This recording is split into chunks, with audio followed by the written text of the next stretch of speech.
Hello and welcome to this special edition of Cronkite News. I'm Nicole Gutierrez. The new Trump administration has brought a lot of changes to the nation's capital and the country in its first year.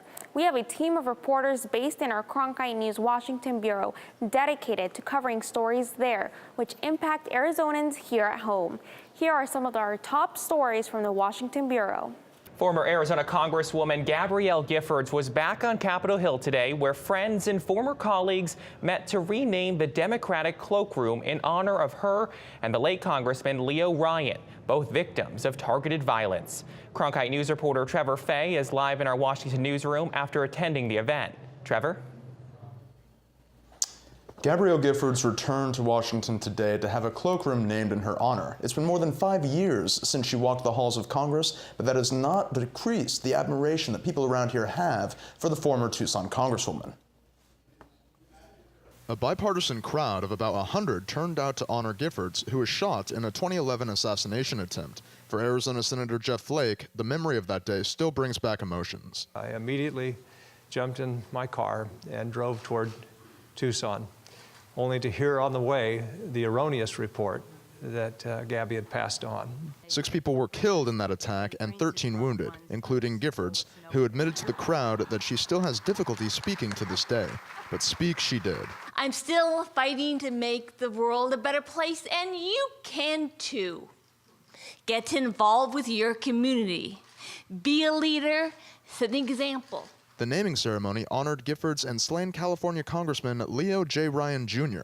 This week marks the 39th anniversary of his assassination while investigating the Jonestown cult compound in Guyana. A former member of Giffords' staff said that being recognized alongside Ryan means a lot to the former Congresswoman. She's incredibly honored to share the naming of the cloakroom with Congressman Ryan, who is also committed to representing his constituents. This is the second room in the Capitol to be named in honor of a victim of that shooting. Giffords staffer Gabe Zimmerman, who died in the attack, was also honored in 2011. Florida Congresswoman Debbie Wasserman Schultz said there are very few rooms in the Capitol building named to honor individuals. Schultz, a longtime friend of Giffords, said Giffords deserves it. It's recognition of what she meant to this institution, what she meant to the people of Arizona. I think it symbolizes her integrity and her goodness. House Minority Leader Nancy Pelosi, who led the ceremony, says Giffords continues to awe with her exceptional courage and efforts to build a better America. Giffords said in a statement that while her time in Congress is over, she'll never stop serving the American people. I'm working hard, lots of therapy, speech therapy, physical therapy, and yoga too. But my spirit's strong as ever. In a statement released by her organization, Giffords says that she hopes all future conversations in the cloakroom will help inspire action that leads to a brighter and safer future. Live in Washington, Trevor Fay, Cronkite News. Lawmakers, including Arizona Congressman Ruben Gallego, also took up the cause of a different group of DACA recipients. The ones who wear the uniforms of the U.S. Armed Services. Cronkite News reporter Fraser Allen Best continues our team coverage. It is really stupid to kick out or not allow qualified patriotic individuals to serve in the military, especially because some of them have important skills, such as foreign language skills, that sometimes native-born Americans simply do not. Skills like fluency in Punjabi. It was that special ability that allowed Harminder Sani, a DACA recipient from Queens, New York, to enlist in the Army. He says the uncertain future of DACA makes this Veterans Day feel a bit different for people like him. We're part of this country, and we want to serve for a long time, so this day is going to be very special.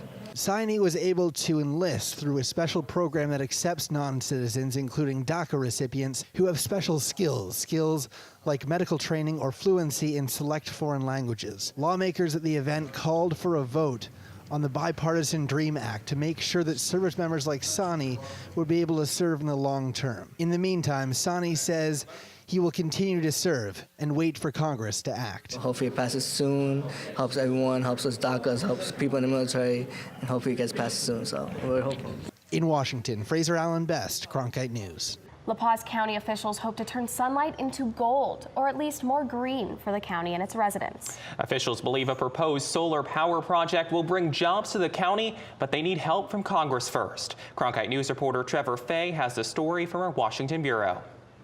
Less than 20% of land in Arizona is privately held, And in La Paz County, that number falls to just 6%. Arizona Congressman Paul Gosar says that's not enough private land to spur economic development. Because of the immense federal footprint in the county, a land transfer is necessary to secure enough space for meaningful renewable energy development. So Gosar is pushing a bill to transfer 8,000 acres from federal to county hands. The land could be used to develop a massive solar power project. The privately funded project would be off Interstate 10 near the Maricopa County border. D.L. Wilson of the La Paz County Board of Supervisors says a solar plant could provide jobs for his county. Our vision is to attract new industry, especially photovoltaic solar development, to this strategic location to diversify our local economy, create quality jobs, and increase the tax base so our rural county can adequately meet the growing needs of our citizens. But the Center for Biological Diversity says the government should not be in such a rush to give away public lands. Brett Hartle, Government Affairs Director for the center, says he supports renewable solar energy, but calls Gosar's bill shady. Hartle claims a private power project could end up benefiting private companies more than citizens, and he called for more public input on an economic project of this size. In Washington, Trevor Fay, Cronkite News. Meanwhile, the Mother Road, Route 66, which spans northern Arizona, is getting some attention in Congress. And Cronkite News reporter Bailey Vogt has a plan on a historic designation. So I'm standing on the corner in Winslow, Arizona, and that's my district. Arizona Representative Tom O'Halloran almost sang as he talked about the Route 66 National Historic Trail Designation Act. The bill establishes the iconic highway as a historic trail. It's one of the great highways of America, one of the ways that we as a country got from the Chicago area all the way to the West Coast. At a House committee hearing Wednesday, Bill Thomas, chairman of the Route 66 Road Ahead Partnership, said the road originally helped connect isolated areas. It began as a means of economic development for small towns along it. It connected them and their rural farm areas to new markets. Once the interstate was created, Route 66 impact faded away. Thomas said that this bill could bring tourism income for towns along the highway once again. All of those towns up and down Route 66 can benefit economically from the road, and the fact that it would be designated as a National Historic Trail will bring focus to those efforts. Thomas said another benefit would be helping travelers stay on the historic route. National Historic Trail signage would help very much in that regard. O'Halloran said that the chance to restore Route 66 is the reason he is co-sponsoring this bill. Even today, there's people from all over the world that come to America to visit Route 66. In Washington, Bailey Vogt, Cronkite News. A Rutgers University study of the road's economic impact says Route 66 has brought tens of millions of dollars of economic investment and created thousands of tourism-related jobs along the 2,400-mile road. Lysandra, back to you in the studio. Meanwhile, 5 Arizona schools are among 342 getting recognition as some of the best in the country. Washington Bureau reporter Fraser Allen Best attended the National Blue Ribbon ceremony put on by the U.S. Department of Education.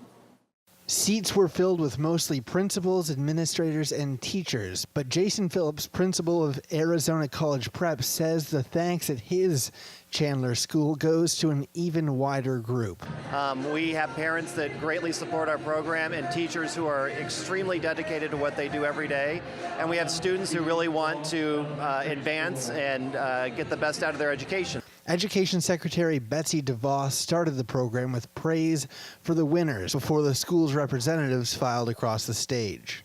Arizona had 5 winning schools at the elementary, middle, and high school level. Jennifer Benjamin, the principal of Palm Valley Elementary School in Goodyear, says she gained a lot just being among other top educators. Just get ideas and experiences from other places around the nation. Phillips had a similar experience and said the lessons learned here will help in a state where schools can face funding challenges. You know, with the state finances, we have to do more. With, I don't know how else to say it, sometimes less, but I think with the quality teachers we have and the parents and the students, we always rise above. In Washington, Fraser Allen Best, Cronkite News.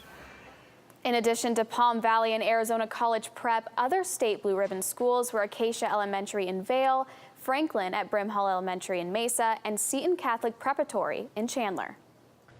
Arizona Senator John McCain and President Donald Trump have been at odds for years, but the war of words reached new heights today. Cronkite News reporter Bailey Vogt has the details from our Washington Bureau. Senator John McCain has angered President Trump at least twice this summer with votes against a repeal of Obamacare, but his speech yesterday may have been the last straw for the president. People have to be careful because at some point I fight back. Yeah. You know, I'm being very nice. I'm being very, very nice. But at some point I fight back, and it won't be pretty. These tough words came in response to McCain's speech in Philadelphia, where he was awarded the 2017 Liberty Medal by the National Constitution Center. To refuse the obligations of international leadership and our duty to remain the last best hope of Earth for the sake of some half-baked, spurious nationalism cooked up by people who would rather find scapegoats than solve problems. The speech did not mention Trump by name, but it was clearly bothering the president when he was asked about it in a radio interview today. McCain said in a separate interview that what he was referring to was the general attitude in Washington. I think that what is clear is what I was talking about as an environment here of non-productivity, of a reversion to the attitude of the 30s, which was one of the major reasons why we fought World War II. The nationalism line was part of a much larger speech in which McCain called for America to resume its leadership role in the world. We live in a land made of ideals, not blood and soil. We are the custodians of those ideals at home and their champion abroad. It expanded on a call McCain had been making since he was diagnosed with a life-threatening brain cancer this summer, a call for more cooperation in Washington. Former Vice President Joe Biden, who presented the Liberty Medal to McCain, said the call was not surprising to people who know the senator. You took to the Senate floor to remind us all of us, who would choose to hold office, Democrats and Republicans alike, what our responsibility is, first to the nation. Responsibility that extends beyond ourselves, our parties. One of those people is Bruce Reinhardt, a high school classmate of McCain's, who said it was clear, even at a young age, that McCain would march to his own drummer. He tested the system many times, and you test the upperclassmen in a small private school. You know, you got to have guts. In Washington, Bailey Vogt, Cronkite News. The Liberty Medal is awarded annually to those who have strived to secure the blessings of liberty to people the world over. McCain joins a varied list of recipients that ranges from former presidents to retired Supreme Court Justice Sandra Day O'Connor to boxer Muhammad Ali. I'm Judy Woodruff, anchor and managing editor of the PBS NewsHour. The journalists of tomorrow face a fast-changing media landscape, but quality news remains vitally important to our communities, our country, and our world. At ASU's Walter Cronkite School of Journalism and Mass Communication, students learn solid, reliable reporting, holding the powerful accountable, and rebuilding the public's trust. The Cronkite School and Arizona PBS, preparing the next generation for a stronger future of journalism. I'm Jose Cardenas, host of Horizonte. Each week we bring you experts and community leaders to discuss the issues that are vital to our community here in Arizona. We cover the stories that affect and inspire us and our families, and talk to the newsmakers who shape the communities where we live. Horizonte is your source and your voice for what matters most here on Arizona PBS. Nearly 100 years since the end of World War I, those who fought in the Great War are finally getting a national memorial to their service. Cronkite News reporter Trevor Fay was at the groundbreaking this morning in Washington's Pershing Park. The veterans who served in the Great War are all gone now, but their nation today remembers their service. While time has taken all of the World War I veterans from us, those of us who live in a free society, we are their living legacy. This day has been a long time coming. National memorials to the Vietnam and Korean Wars and World War II were already well established when today's groundbreaking took place, 100 years after the U.S. entered the fight. The $50 million memorial will be built in Pershing Park, 1 block from the White House and with a commanding view of the Capitol. This is America's memorial, and I hope all Americans join those of us here today in the centennial of the Great War to make this possible. It will be a contemplative, park-like setting taking up much of a city block, a place for people to reflect, like the descendants of the more than 11,000 Arizonans who fought in that war. It's wonderful that Arizonans will now have a place to be able to come here and recognize their family members who took part of the Great War. Veteran Terry Hamby closed the ceremony by brushing off his drill sergeant voice to address the cadets who handed ceremonial shovels to the dignitaries here. General Milley, as an American soldier and a former drill sergeant, may I have permission to post the shovelers? Shovelers, post! The World War I Centennial Commission says the memorial is part of its mission to educate Americans about the forgotten war and celebrate the memory of those who served. That's the country that we live in. That's the people that we are today that want to remember and recognize and have a place to honor them. And I think it's an amazing thing. Pride is what comes in, is oozing out of our hearts today. The memorial is scheduled to be dedicated a year from now, the 100th anniversary of the Great War's end. In Washington, Trevor Fay, Cronkite News. Arizona Senator John McCain is continuing his speaking tour, and last night it brought him to where his career of service began. Reporter Bailey Vogt was there as McCain addressed the Corps of Midshipmen at the U.S. Naval Academy. It is a noble cause, it is your cause, and it's worth living and dying for. Senator John McCain has given a number of high-profile speeches since being diagnosed with brain cancer this summer, but his address Monday to midshipmen at the Naval Academy may have been the most emotional yet. You will make sacrifices for your fellow Americans who won't be asked to make sacrifices for you. That's your calling. Thank you for accepting it. Alexander Laraldi from Litchfield Park said that seeing his senator speak was impactful in a way that his non-Arizona classmates could not understand. They see him as a POW graduate of the Naval Academy and a naval officer, but I see him as a little more someone who represents the home state of Arizona and who is representing the people I know back in Arizona, and that just means a lot to me. Midshipmen have to be nominated to the Academy by a congressman from their state. And for Madeline Arbogast from Sarita, that meant a personal connection to seeing McCain speak. Guys, that's my senator. He nominated me. Like, he's the reason I'm here. And so I was just really happy to be able to know him on a more personal level than the rest of the brigade. As in other recent speeches, McCain urged his audience to reject the partisan thinking that he says has divided us domestically and isolated us internationally. We have to remind our sons and daughters that we became the most powerful nation on earth by tearing down walls, not building them. McCain's message was one about the struggles we face, but also one of hope in what America can be. I believe in Americans. We're capable of better. I've seen it. We're hopeful, compassionate people. And we still have leaders who will uphold the values that made America great. That message resonated most with Colin Judstra from Tucson, who said this speech generated a sense of pride for the Arizona midshipmen. He has seen the best and the worst of our country, and honestly, for him to keep that much positivity in what we believe in and the power that we hold as a world power, it's very, very awesome to see. In Annapolis, Bailey Vogt, Cronkite News. Visitors have been leaving mementos at the Vietnam Veterans Memorial in Washington almost since the day it was dedicated in 1982. Those items now number more than 250,000. But unlike any other memorial in Washington, these items are carefully preserved. Washington reporter Bailey Vogt explains. On a cold November morning at the Vietnam Veterans Memorial, Howie Howe comes to see his two foster brothers' names on the memorial wall and to leave photos in memory of one. One of him and one of us at the last reunion when there were 4 of us still above the ground. Now we're down to 3. Visitors like Howe leave items at the wall every day to honor a loved one whose name is here among the fallen from that war. I think a lot of people are, really come here and they leave what's heartfelt, and I think that would be a comfort to them to know that it wasn't just dumped in the dumpster someplace. Well, those items might not stay there forever. They're not going to be destroyed either. Instead, they're going to be taken to a facility in Maryland where they'll be cataloged for historical purposes.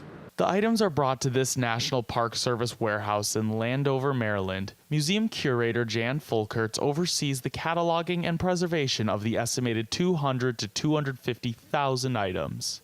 This is a secure and environmentally controlled facility, and we keep the items that are left at the Vietnam Veterans Memorial in storage here.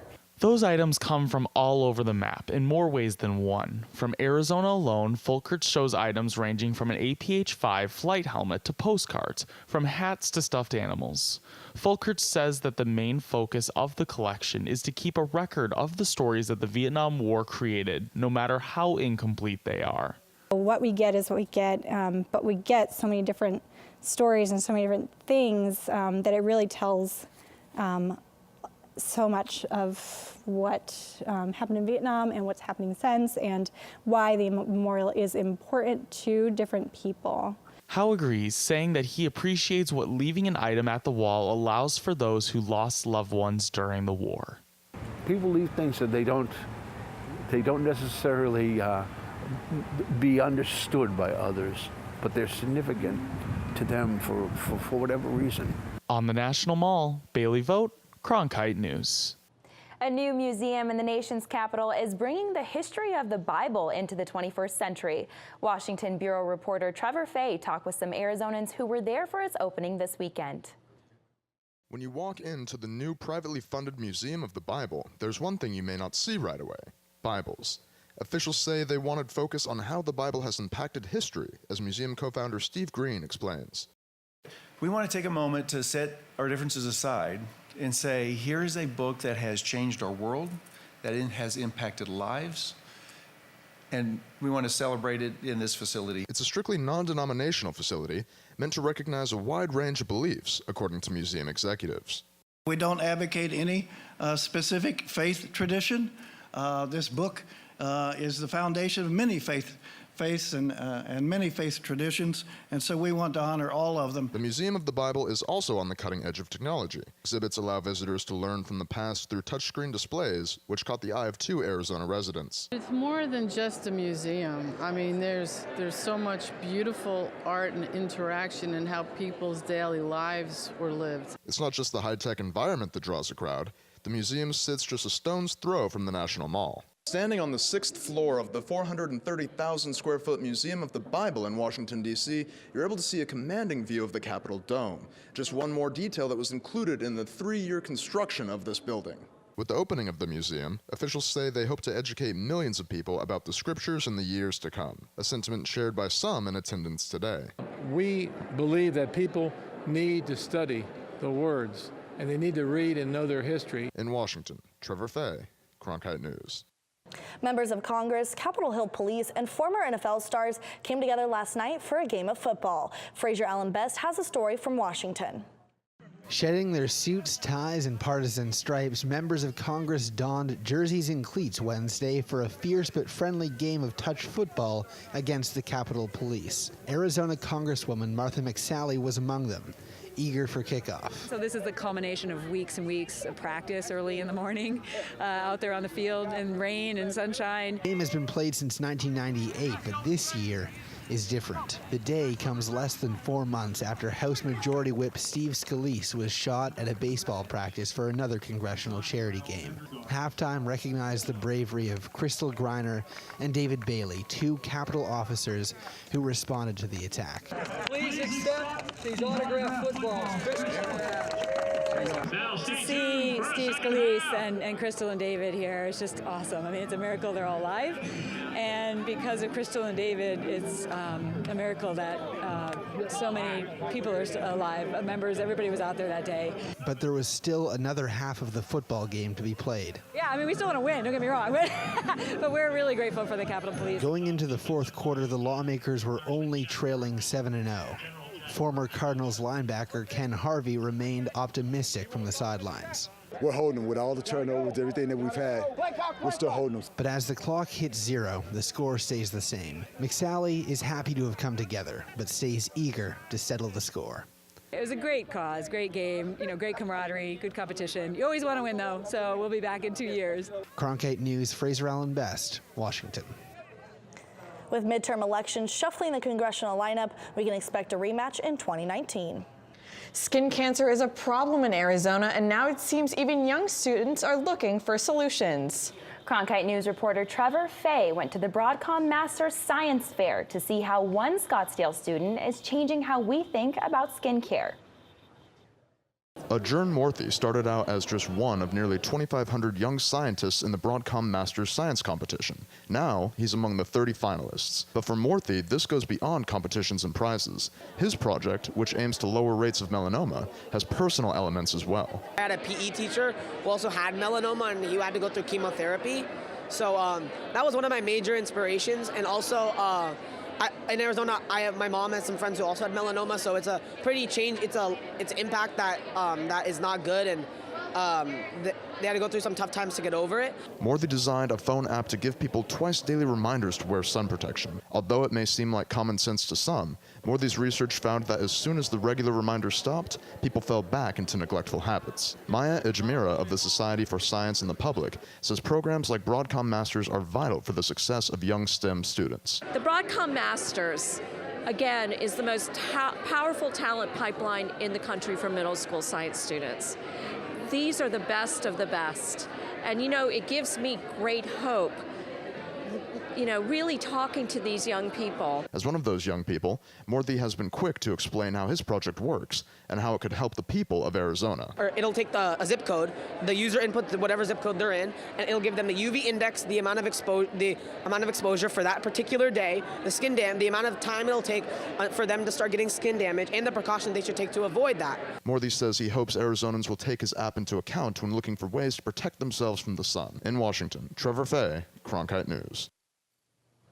The winners of the Broadcom Masters competition will be announced in Washington, D.C. tomorrow. Thanks for joining us for this special edition of Cronkite News. For more multimedia coverage, go to cronkitenews.az, pbs.org.